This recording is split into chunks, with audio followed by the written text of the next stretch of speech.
In the previous video, I talked about intervals, specifically major, minor, and perfect, and so now I'm going to talk about augmented and diminished intervals. But first I'm going to do a little bit of a review just to make sure that we got the concept. So basically what you do is you start on the pitch, and then you want to figure out what the quantity is. So let's say that I wanted the quantity to be 6. Then you're going to count up 6, so 1, 2, 3, 4, 5, 6.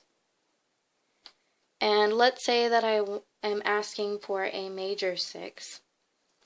Then I'm going to look at the key. So with C, you have no sharps or flats. So this A is fitting in the key. Let's say that this A became a flat. It no longer fits in the key, and it was lowered once, so that means that now it's a minor 6. So let's talk about augmented and diminished. With augmented, that means that the interval is bigger than it needs to be, and with diminished, it means that it's smaller than it should be. When you're going from a perfect interval,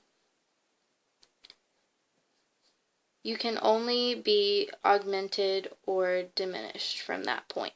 You can't make it major, you can't make it minor. It's either augmented or diminished. Remember that these perfect intervals are a first, fourth, fifth, and eighth.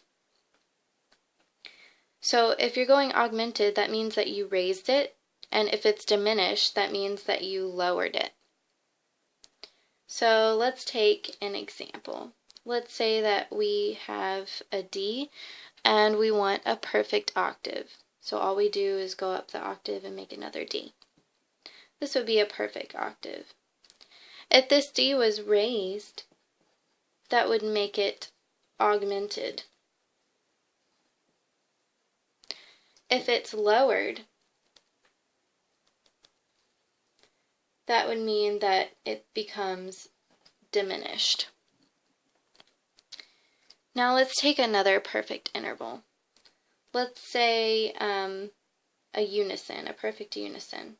Let's start on E flat. A perfect unison would be another E flat. Let's say instead of perfect, we want it to be augmented. Then you would have an E natural, because remember, if you raise a flat, it becomes natural, it's not sharp. So this would now be an augmented first. If we were to lower it again, it would become diminished. So you would have 2 flats, and now it's diminished. So coming from perfect, augmented means you're raising it, and diminished means that you're lowering it. Now when you start on major, there are different options. You can raise to become augmented, but when you lower a major interval, it becomes minor. In order to make it diminished, you have to lower it twice.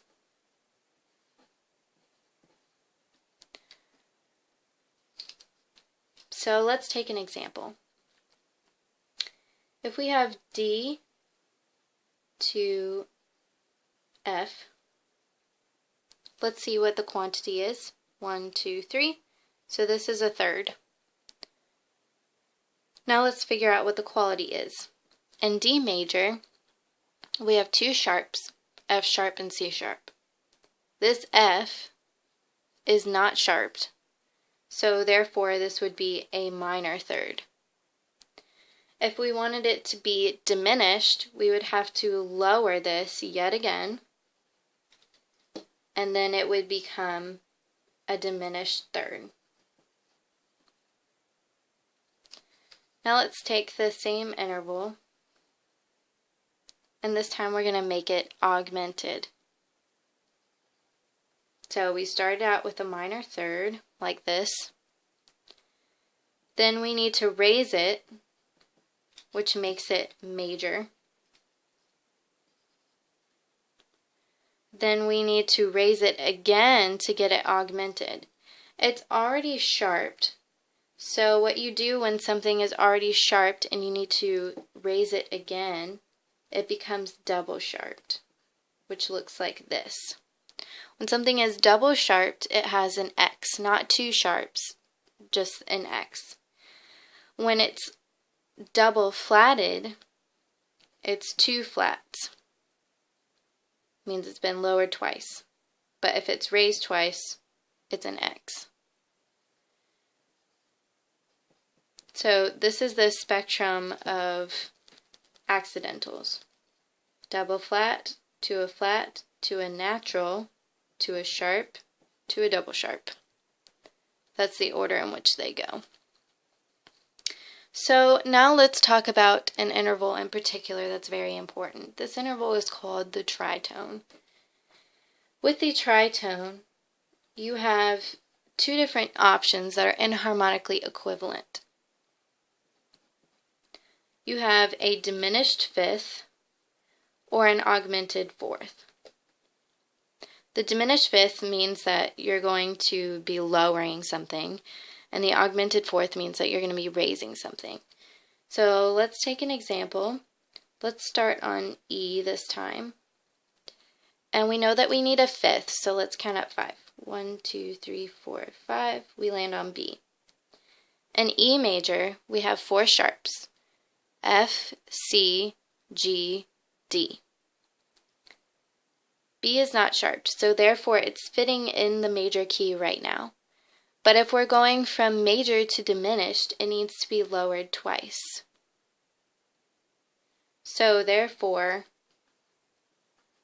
we need to double flat it in order to get this diminished interval. With the augmented, it needs to be raised. So let's go back to this major interval. Remember, we're in the key of E, so that's why B is major. And that's a fifth. So we need to make it a fourth. 1, 2, 3, 4. So A in the key of E major is not sharped or flatted. So right now it's fitting within the major key. In order to go from major to augmented, we need to raise. So therefore this is going to be an A sharp in order for us to get an augmented fourth. So one thing that you need to know for your homework is that the tritone has 2 enharmonic equivalent options, the diminished fifth and the augmented fourth. Now one thing I want to talk about quickly is descending intervals. Right now we've always talked about ascending intervals, which means that you go from the bottom and you count up.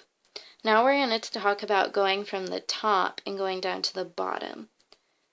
So this will be helpful in your second composition where you have to talk about intervals in a melody. So let's say that I have a quarter note on B and it's going to a quarter note on F. Now you're starting from here and going here. The easiest way to do this is to build it like an ascending interval. So think about it as if you're starting from the F and going to the B. Even though the B is coming first, you always take the lower of the 2 notes. So let's say we're in F major because that's the bottom, the lower note. In F major, we have 1 flat, which is B flat. This does not fit within the key. So, therefore, it's not major. It's not minor because it's not lower than a B flat. It's actually raised from a B flat. So, if a B flat makes it major, and this is B natural, that means that it's been raised from a perfect fourth interval. Therefore, we know that this has to be an augmented fourth, which is also called a tritone. So the main thing with that is just to know that you're always taking the lowest note when you're thinking about intervals, and make sure that you have both the quantity and the quality.